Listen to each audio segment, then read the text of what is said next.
However, one of the victims, who for 37 years was referred to as Horseshoe Harriet, what a terrible name, just terrible. She was one of many of his victims, as we discussed in another video. One of between 17 and 21 victims of this horrid man. So she was ID'd from genetic genealogy, and they found a match. It says on Friday, so on the week of October 22nd, 2021, whenever that is, I don't know off the top of my head. So her name is, or was, Robin Pelkey. She was 19. She was homeless. She lived on the streets in Anchorage, so she was local. And she was murdered at the beginning of the 1980s. And, yeah.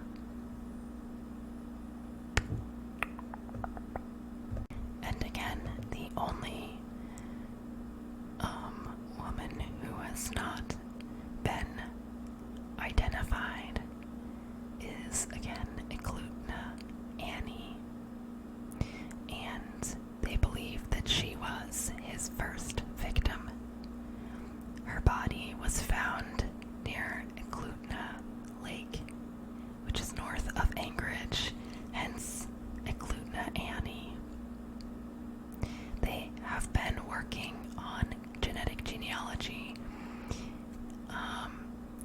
hoping that they will be able to identify her with this.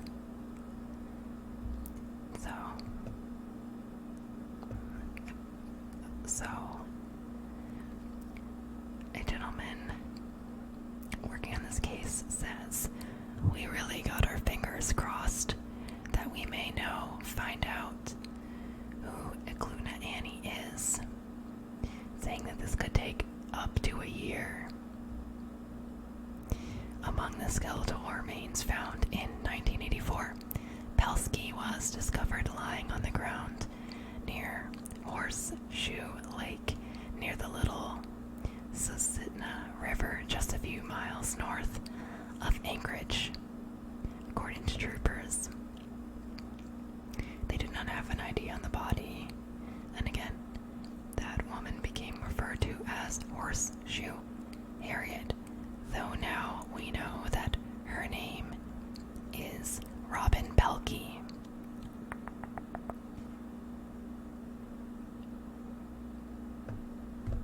So, according to Hansen himself,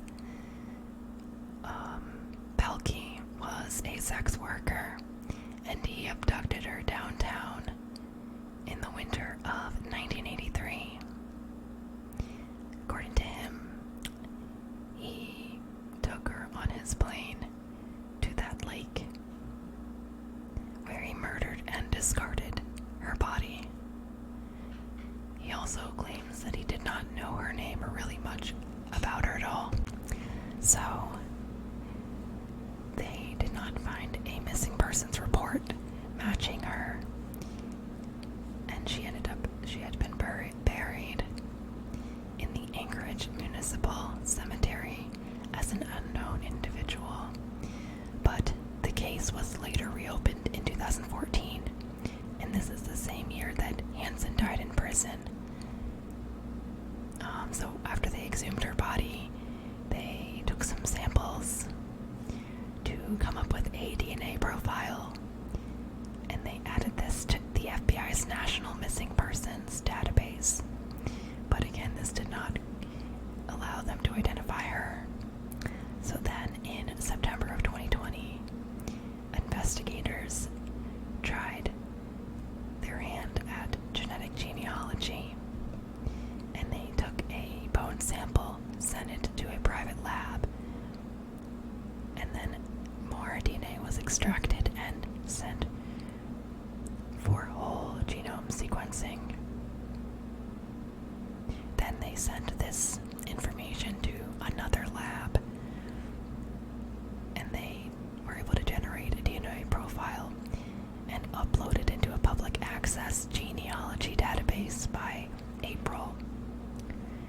had several close matches and were able to create a family tree for this victim. And this research helped them find the victim and identify her as Robin Pelkey. Robin had been born in Colorado in 1963. And they found that she had been living in Anchorage in the early 1980s. But they saw no signs that she was still alive. So they were able to put these puzzle pieces together. They also tracked down some of her family in Arkansas and Alaska.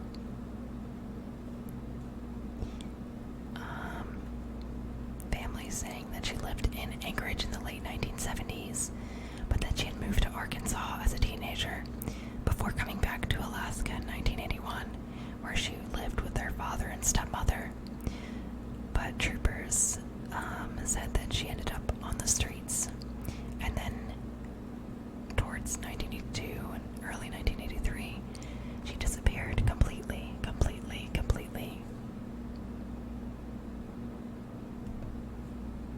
But they really don't know why her parents had never reported her missing. They were able to find a DNA match with one of her relatives in Arkansas, which enabled them to confirm her identity with certainty. Then they notified the family in September. However, family did not want anything to do with media, which totally makes sense to me, and it's understandable. They said, obviously, I'm very happy to have finally figured out who she is. Or not she, sorry. Someone on the investigation, my apologies. Obviously, I'm very happy to have finally figured out who she is and give her family some closure, McFerrin said. Genetic genealogy has been quite a great leap forward in solving unsolved homicides, but in also identifying people. So this is very satisfying to see it finally come together like this. So it's very sweet that the troopers actually purchased a new grave marker for Pelkey after they discovered who she was. I think that's just a beautiful way that they ended this article. Anyways, I love learning about these types of things. I'm hoping to eventually cover the Atlanta child murders. It's going to be a long one. It may be multiple parts, probably, because there are a lot of people involved and a lot of theories about what people think about what happened, so on and so forth, right? So be on the lookout for when I post this. I'll do it eventually. But there's some stuff happening with DNA. They have degraded DNA, but new technology allows them to use degraded DNA and to confirm who it belonged to. It has to be taken to certain specific labs, but a leader, I will show a picture of her either in this video or in the Atlanta child murders video, and I will give more information on who she is, but I can't remember if she's like the mayor or someone important like that, actually pushed for them to do this DNA testing. So if someone else gains their position or has gained their position, it may cut this effort short. So I'm hoping that it does not, and that they are able to discover, if they have DNA evidence, that the person who has been convicted of the crimes actually committed some of them. Like physical, like his DNA would bring more certainty to some of the cases.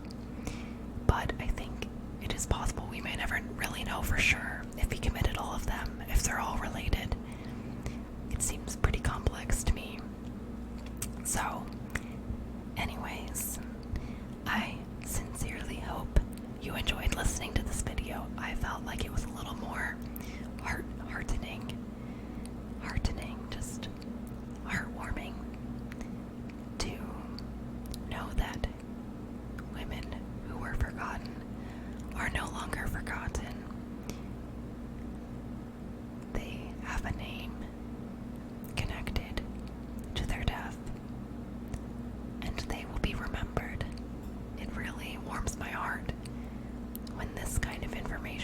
forward, and I feel like there are so many cases that are just completely under the radar. No one even realizes they are gone. And it's such a shame. Because I mean there's so many missing persons cases out there. And you have to wonder how many of those are women or men who have been murdered. So we will